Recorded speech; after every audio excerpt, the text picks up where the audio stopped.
Many people often ask me, how did I, become recognized as one of the top, people in Sumerian studies and Tamil history period. This is brought out and is really discussed by Dr. Loganathan. This is what he said.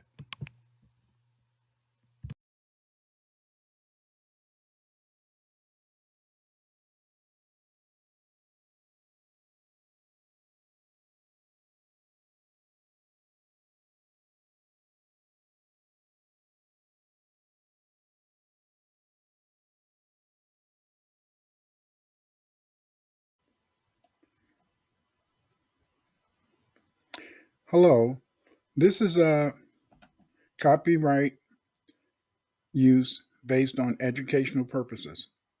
Let's listen to this.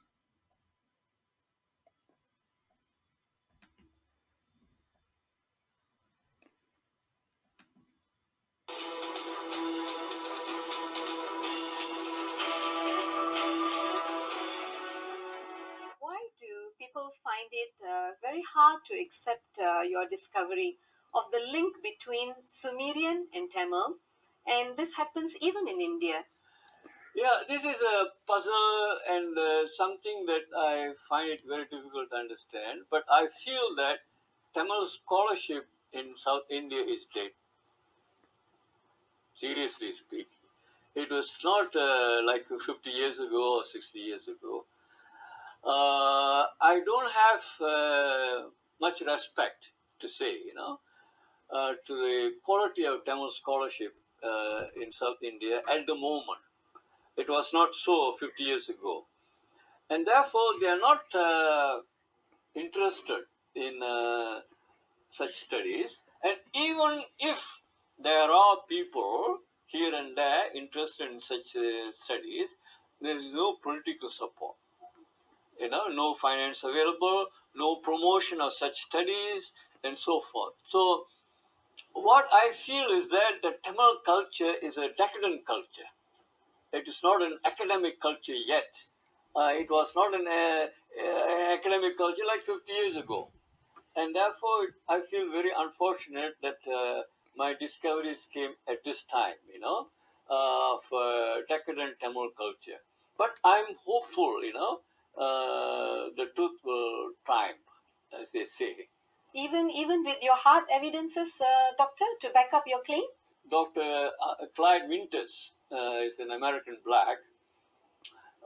He appreciates a lot of my studies right from the beginning. He also has done independent studies uh, on relating the African culture in the Dravidian.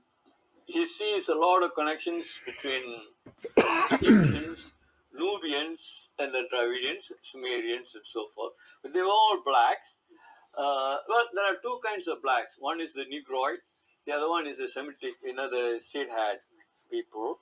The Ethiopians and the Eritreans and so on, like us, they were very similar. And it is the sub-Saharan people, they call it, related to the Bantu language and so forth. So there is one line of thinking, linking the Dravidian folks with Africans. Now there are others. He also, Dr. Winters, also claims that Dravidian spread to Central Asia, Japan, Korea, and that kind of a thing. And there are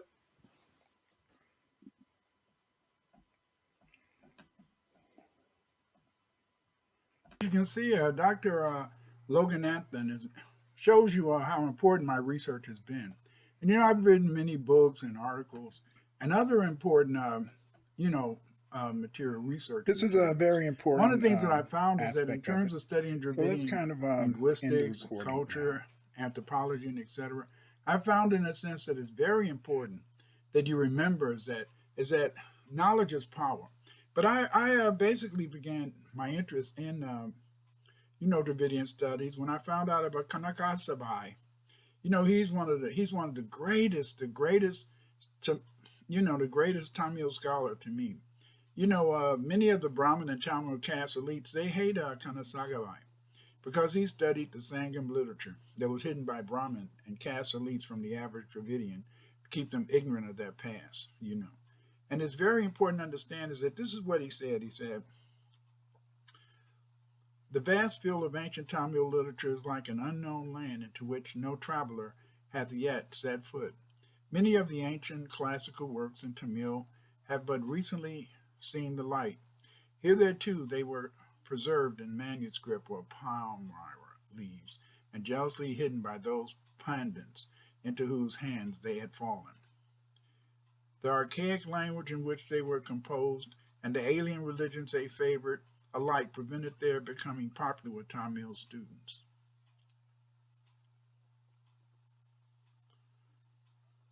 In fact, some of them were forbidden in Tamil schools, and Saiva and Vaishnava pundits deemed them manuscripts they neglected in the libraries of Sabat or Jain monasteries, and there they would have crumbled to dust, but for the enterprise of a few scholars who have, with considerable labor and research, rescued most of them from oblivion and published them in print. Several valuable works, however, still remain in manuscript, accessible only to a few individuals. Yes, you had to look at, in a sense, at the work of Kanasagavai, because it's by looking at his work that you begin to see how very important this area of research is, And but see again, Kanasagavai taught us the Brahmin seek to hide Dravidian history. When I see people attacking Kanasagavai, I see a Brahmin sympathizer paying lip service to Dravidian aspirations for respect, while secretly supporting Hindutva ideals to squash true Dravidian history instead of the made-up history taught by the Brahmin. In the following pages, you're going to see some of the books I've written, some of the articles I've written, and you're going to see, in a sense, this strong relationship between African and Dravidian culture. It's through understanding this relationship that we can have a beautiful understanding of the world, because, see, much of what we need to know about Dravidian and African studies, you're going to find and you're going to hear about it in this video. So stick around, stay strong, listen, and absorb some of this important information that relates to Dravidian and African culture.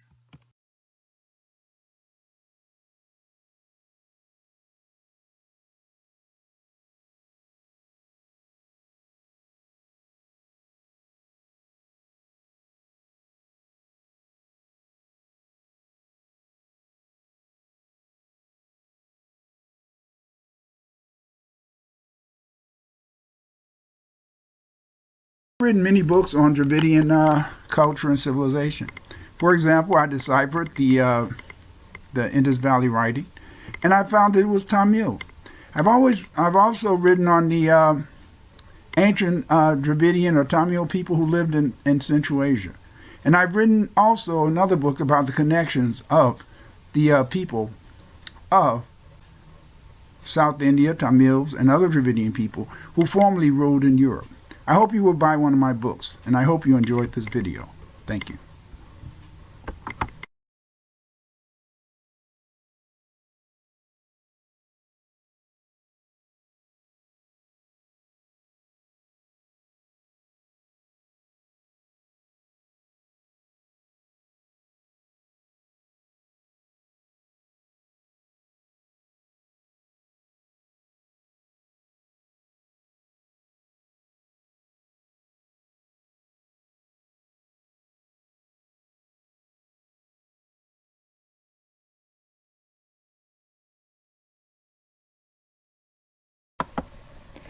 The Dravidian Connections, the Extra-Indian Linguistic Connections of the Dravidian Languages, is the first book to explore the linguistic relation of the Tamil and people in Africa and Eurasia.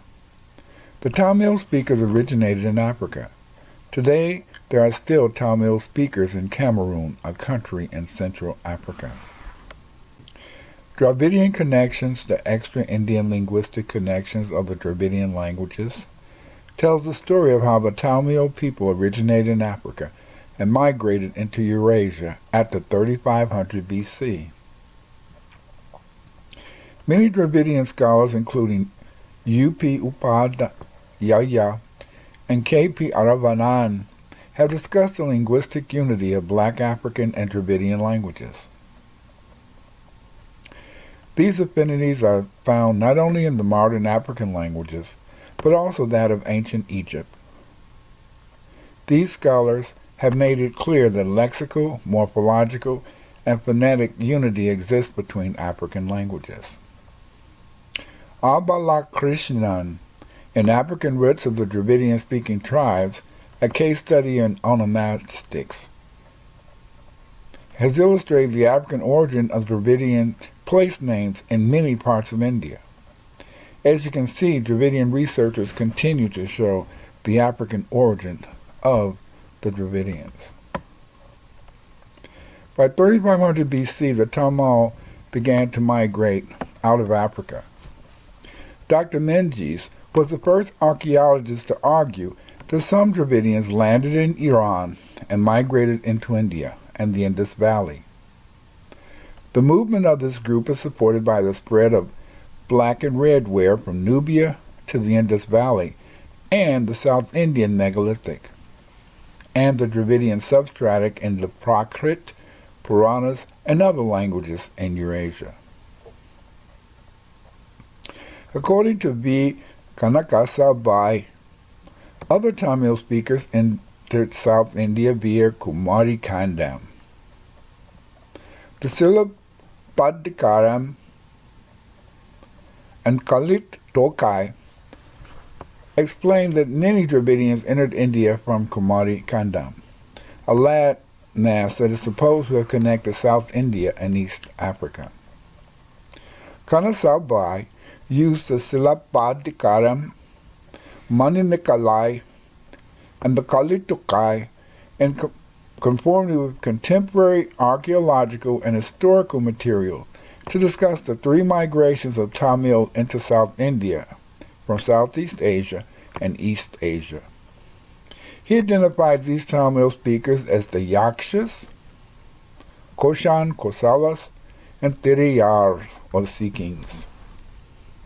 In Dravidian Connections, the extra-Indian linguistic connections of the Dravidian languages, we tell the story of how Tamil migrated from Iran into Europe and Asia Minor to influence the development of civilizations in Mesopotamia and Anatolia.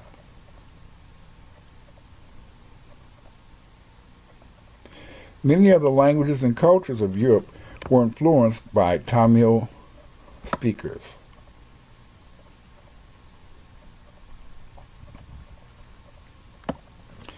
Dravidian Connections, the extra-Indian linguistic connections of the Dravidians, provide a detailed discussion of the Proto-Dravido-African culture terms. It illustrates that Mitanni or Hurrian and Lycian languages are in reality a Dravidian or Tamil dialect. Dravidian Connection, the extra-Indian linguistic connections of the Dravidians, shows that as a result of the ancient Tamil living in Anatolia, Tamil is related to Hungarian, Elamite, Caucasian languages, and Sumerian. Dravidian Connections, the extra-Indian linguistic connections of the Dravidians, will also discuss the research of Dr. K. Loganathan that proves that Tamil is related to Sumerian and the Vedic languages. Dr. K. Loganathan Muttarayan indicates that around 2500 BC, Dravidians had been speaking Sumerian. Dr. Loga, as he is affectionately termed, research indicates that Sumero-Tamil is the foundation of Sanskrit. Finally, in the Dravidian Connection, the extra-Indian linguistic connections of the Dravidian languages, we tell the story of the Tamil speakers' migrations out of Africa into Eurasia. It explains that many Europeans carry the R haplogroup, and the Tamil substratum in many Eurasian languages is the result of Tamils and their expansive period of discovery of many locations in ancient Eurasia.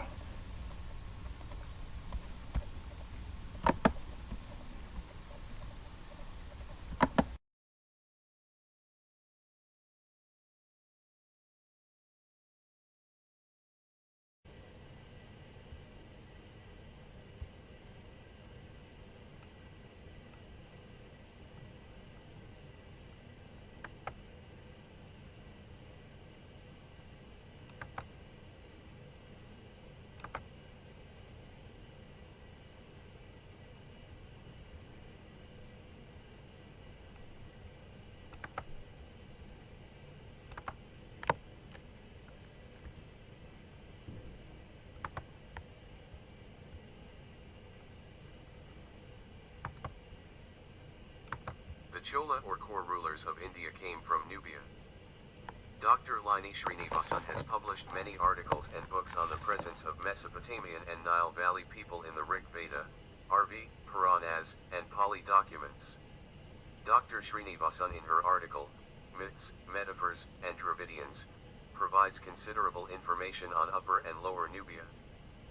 Dr. Srinivasan noted that in ancient Indian text the Nile Valley was called Kisatvipa or Kush land.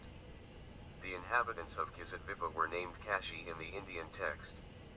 In the Puranas Kusa was southern Nubia or Upper Kush. In the Purana northern Nubia or Lower Kush was called Crown Shah. The Chola or core rulers of India came from Nubia. The Chola kings in the Puranas were called Ikshvakus or Heka Kazud like the Nahasi kings of the Nile Valley. Ikshva of the Puranas corresponds to T. Kazud. The ancient Indian records indicate the Chola came to India with a great knowledge of war strategy, charioteering, shipbuilding and navigation. The Chola are related to the Naga. This is evident in the story of the romance between the Chola and Naga princess. Srinivasan wrote in both legends the son of their union came from Nagaloka in Patal was a real country of Upper Nubia. The myths point to a connection of the Chola with Nubia.